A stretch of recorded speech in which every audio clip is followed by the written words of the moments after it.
Vascaíno e Vascaína, sejam bem-vindos a mais um vídeo do canal. Sou Fábio Oliveira. Aqui você encontra informações e novidades do nosso Vasco.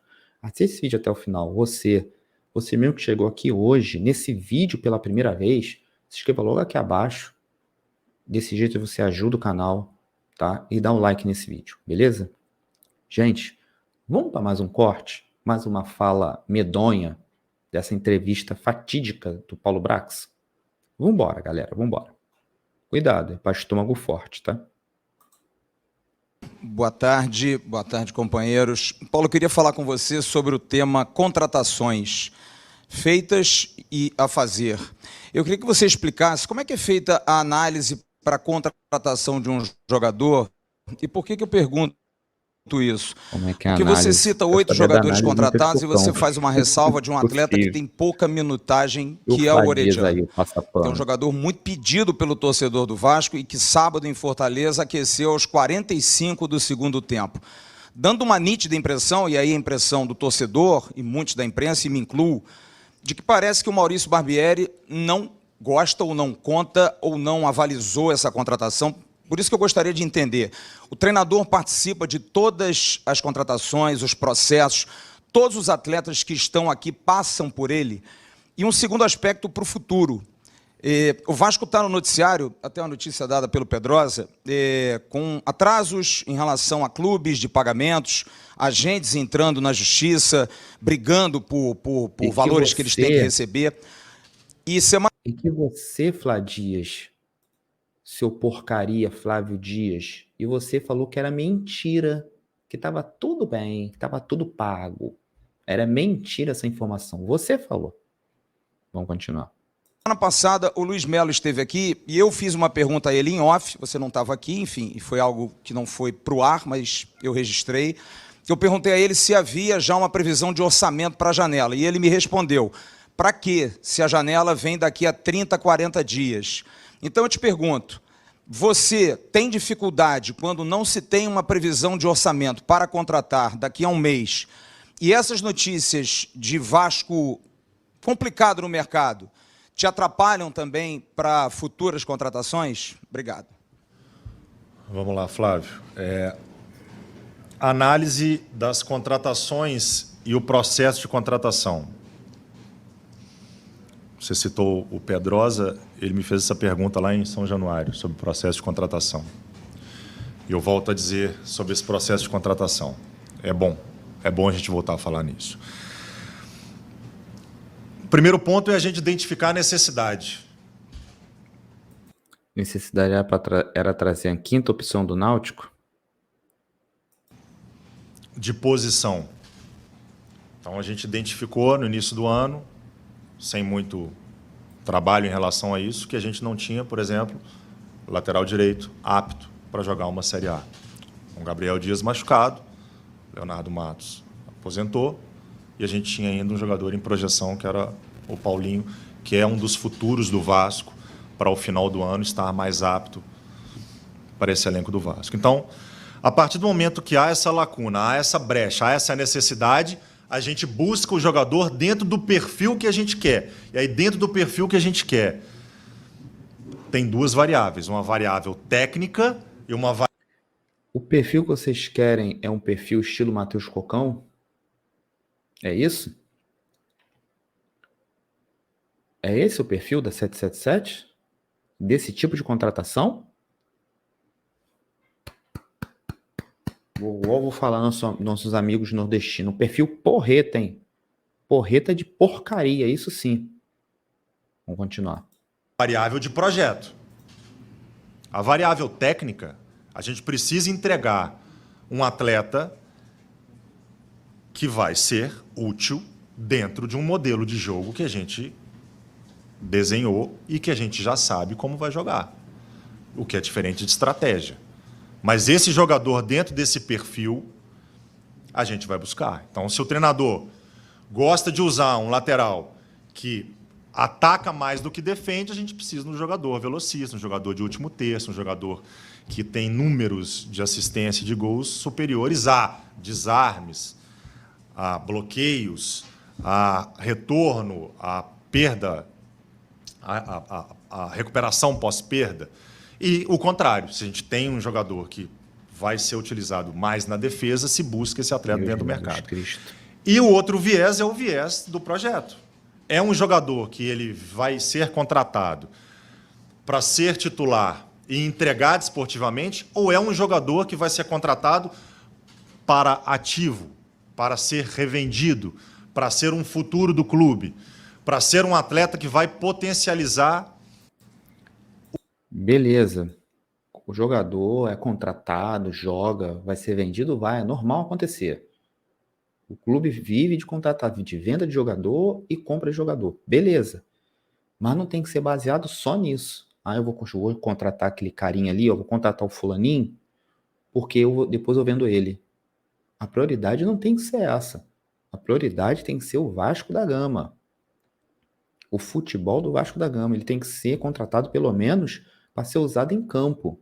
Eu não vejo vocês usarem o Matheus Cocão. Como que vocês vão conseguir uma venda boa? Tá bom, Matheus Cocão, vai comprar, vai trazer ele do Náutico, definitivo. Beleza, trouxe. Eu não tô vendo uma venda boa, vocês vendendo o Matheus Cocão numa venda boa, não. Primeiro, tem que botar o garoto para jogar. Segundo, ele vai se mostrar pro mercado como? Terceiro, não joga. Nem o Orediano, que foi a melhor contratação. Eu vi jogos dele completo contra o Urubu na Libertadores, vi outros da Argentina. Gostei do cara e o Barbieri não bota pra jogar. Fala que tem desculpa que ele não joga em certo esquema. Porra, sacanagem, né? Tá pintando a nossa cabeça de burro, né? De otário, né? Não é possível. Bora. O valor de mercado do nosso elenco. E foi feita uma pesquisa há pouco tempo por um órgão eu não quero saber de pesquisa, idiota. Eu quero saber de time, matéria sua porcaria. Sentido, porque esse tipo de matéria não costuma vender, mas a torcida do Vasco precisa saber que o Vasco foi o clube que mais valorizou o seu elenco em termos de número. Isso não ganha jogo, seu titica. Com esses números eu não ganho Flamengo, com esses números eu não ganho Inter, com esses números eu não ganho Santos, com esses números eu não ganho Grêmio, com esses números eu não ganho Palmeiras, com esses números eu não ganho Corinthians. Com esses números eu não ganho Cuiabá, desses números eu não ganho o América Mineiro, o Atlético. Eu não ganho ninguém com números, eu ganho com o time em campo, sendo bem montado. Só que vocês não contratam direito e o técnico é um burro que não sabe armar um time direito. Número não interessa a torcida. A torcida quer time em campo. Quer time em campo. Pelo menos se tiver que perder, perde com raça. Com um técnico inteligente que fez tudo, mudou 2, 3 vezes o time dentro de campo para tentar vencer. Isso o Barbieri não faz. Vambora. Número de mercado de ativos na primeira janela. O Vasco foi o clube que mais aumentou o valor dos seus ativos na primeira janela em comparação ao elenco que estava no passado para esse ano. O maior crescimento foi do Vasco. Então esse jogador ele pode ter o perfil, ele tem que ter o perfil técnico e ele tem que ter o perfil de projeto. Tem perfil técnico? Aonde? Se é só desportivo ou se é desportivo e financeiro. Ou se é financeiro mais do que desportivo. Se é um projeto de médio e longo prazo. Porque muitos clubes, também não vou citar, fazem isso.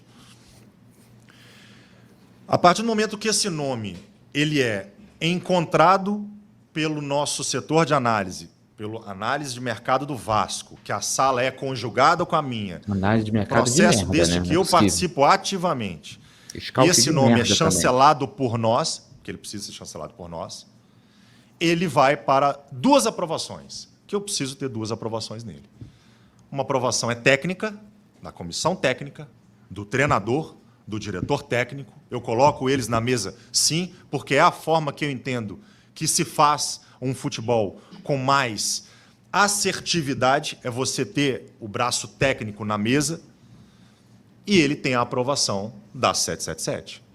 Esse atleta tem uma análise nossa interna de mercado, dos scouts, e ele tem necessariamente uma análise da 777 através do setor de análise de mercado do grupo, nível grupo. Então, esse jogador, ele tem 2 relatórios.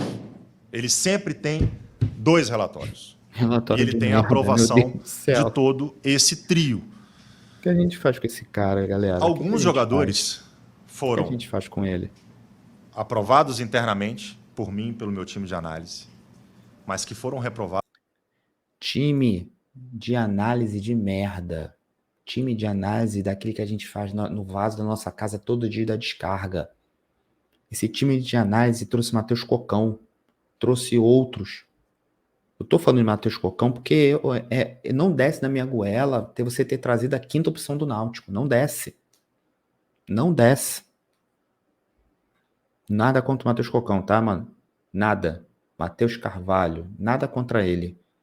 É por ter trazido a 5ª opção do Náutico. Vamos lá. Pelo treinador e pela parte técnica. E essa contratação não foi feita. Muitos jogadores foram aprovados por nós, aprovados pela parte técnica e não foram aprovados pela 777. O que é normal dentro do nosso processo. Jesus. Então, vários nomes que foram ventilados dentro da primeira janela podem sim ter sido jogadores que a gente negociou, que a gente procurou, que a gente aprovou, mas que a gente não conseguiu contratar.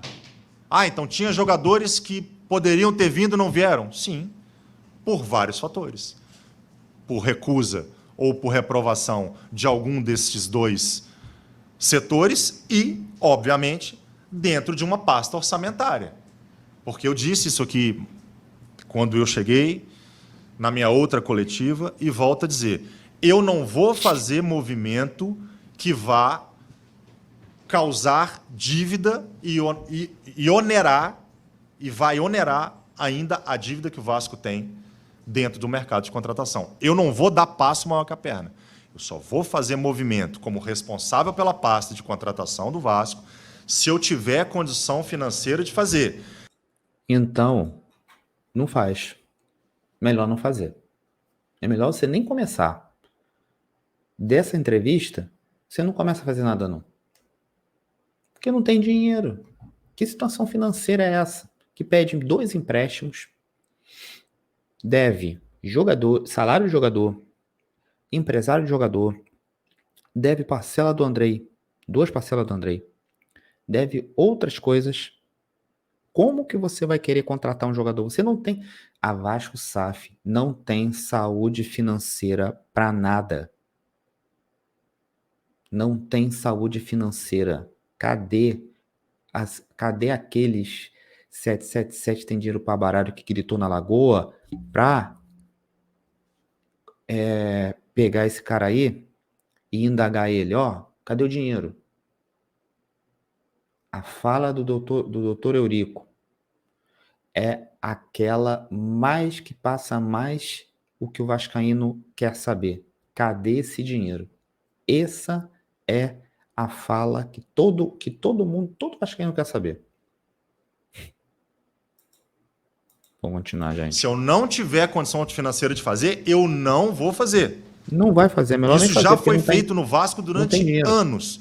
Isso já foi feito em outros clubes e ainda é feito em outros clubes rotineiramente. Isso aqui não vai ser feito. Nessa nova era do Vasco, nesse novo processo do Vasco, não vai ser feito. E em relação a uso ou não de alguns jogadores, é uma parte técnica. Eu não vou entrar nisso. Os jogadores estão à disposição da comissão técnica. Mas alguns jogadores, Flávio, e não necessariamente esse que você citou, eles podem ser jogadores de titularidade a médio prazo e não curto prazo. É óbvio que quando se faz um planejamento e se contrata um jogador de performance, de anos de performance, de uma certa idade, acima de 25, com o pico da sua performance, esse jogador, o planejamento dele é para ser entregue como titular. Não estou falando do Luca Orejano, necessariamente dele. Mas isso é uma análise técnica, isso é uma análise de dia a dia, isso é uma análise de treinamento, de carga de treinamento, de força do atleta, de ordem tática, de estratégia. Então, eu fico feliz, eu disse que eu estou feliz, porque o aproveitamento desses 8 é um aproveitamento alto esse ano, ou seja, esses atletas estão sendo úteis, porque a maioria deles é titular, ou está sendo titular. A gente tem que ouvir e entendo isso. que esses movimentos foram assertivos. E todos esses movimentos passaram pelo crivo do treinador e da 777. E a última pergunta que você me fez, se esses rumores de dívida no mercado com intermediários e com clubes atrapalha, é claro que atrapalha. Porque isso interfere na credibilidade do Vasco como marca. Mas uma credibilidade que a gente... Não. Mas isso daí a culpa é de vocês. Não é da mídia que passou isso daí, não. Não é da gente que tenta trazer a notícia verdadeira, que desses canal passador de pano que passa o paninho, né? Tá bom? Igual o Luiz Melo falou lá em Brasília. Tá? A culpa disso tudo aí é de vocês. Não honram os compromissos e o negócio tem que vir à tona, tem que estourar, o torcedor tem que saber. Vendeu o futebol do Vasco, o Vasco ser bilionário e pagar todas as dívidas, ter salário em dia, ter contratação boa, ter um time competitivo, ganhador e tudo, mas só que nada disso está acontecendo, nada. Vamos continuar. A gente está mudando, acredito que nós estamos mudando sim, dentro desse mercado, mas que a gente ainda esbarra em alguns problemas que são inerentes a outros clubes também. São comuns a outros clubes também. A gente tem pouquíssimos clubes superavitários hoje no Brasil. A gente tem pouquíssimos clubes hoje no Brasil que pagam rigorosamente em dia todos os seus contratos. Mas é óbvio que isso atrapalha dentro do mercado de contratação. Vai falar mentira, você está dentro do Vasco, você vai falar... Mas isso não vai impedir outros, Zé Ruela, de fazermos movimentos na próxima janela. Isso não vai impedir. Isso não vai impedir. E os valores? Gente, a janela é antes do aporte. Não seria uma preocupação? Não vou entrar em valor. Não vou entrar em valor. A janela é antes do suposto aporte da 777. É antes. Vai contratar como? Vai esperar o Marlon Gomes ser vendido para o Milan? Que houve uma sondagem do Milan pelo Marlon Gomes, é isso? Valor, não vou entrar em número.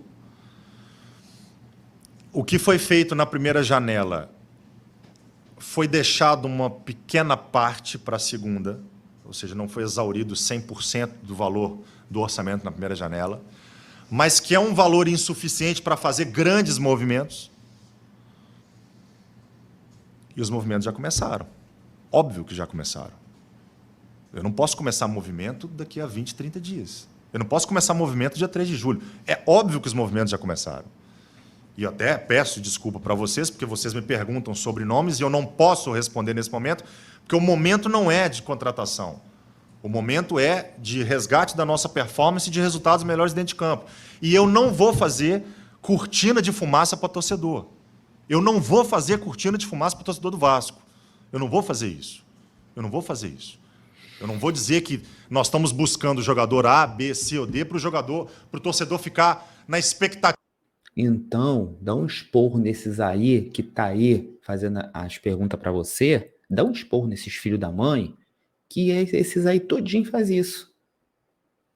Todinho aí faz isso. Ativa desse jogador chegar e talvez esse jogador não chegar. Isso eu não vou fazer. Nós vamos apresentar os jogadores que vão ser contratados assim que tiver tudo assinado e a partir do dia 3 de julho. Só que o que eu quero, e aí eu posso dizer sem problema nenhum, é que esses jogadores estejam prontos no dia 3 de julho. Porque a gente precisa. Então, para isso, eu preciso contratar antes. E sem entrar em polêmica nenhuma com frase de ninguém, tá, Flávio? Não estou polemizando frase de ninguém. Mas a minha pasta de futebol, eu preciso trabalhar contratação de jogador diariamente. Não só quando a janela abre. É assim que funciona. Então, eu preciso fazer movimentos de antecedência. E no início do ano, vale lembrar, quando a torcida criticou muito a não apresentação de jogadores em dezembro, a gente já estava prospectando esses jogadores já assim que terminou a Série B. E esses jogadores foram apresentados no final de dezembro e início de janeiro. Então, o momento de contratação ele é muito interno. E quando a gente efetiva, a gente apresenta. Mas estamos trabalhando e fortes já para a próxima janela. Não vou esperar chegar julho para fazer esse movimento, não.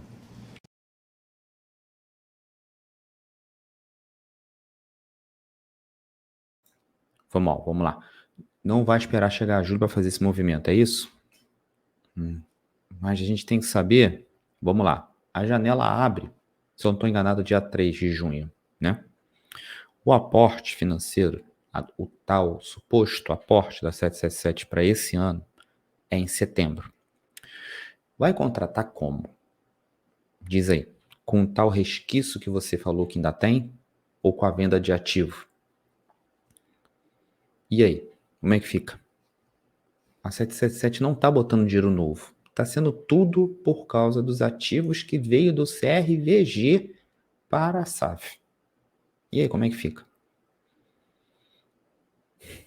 Gente, isso é inadmissível a gente ter que ouvir um cara desse falando merda e os emocionados acreditarem e falar que foi uma entrevista maravilhosa. Esse é o grande problema. Gente, vamos lá. Saudações vascaínas.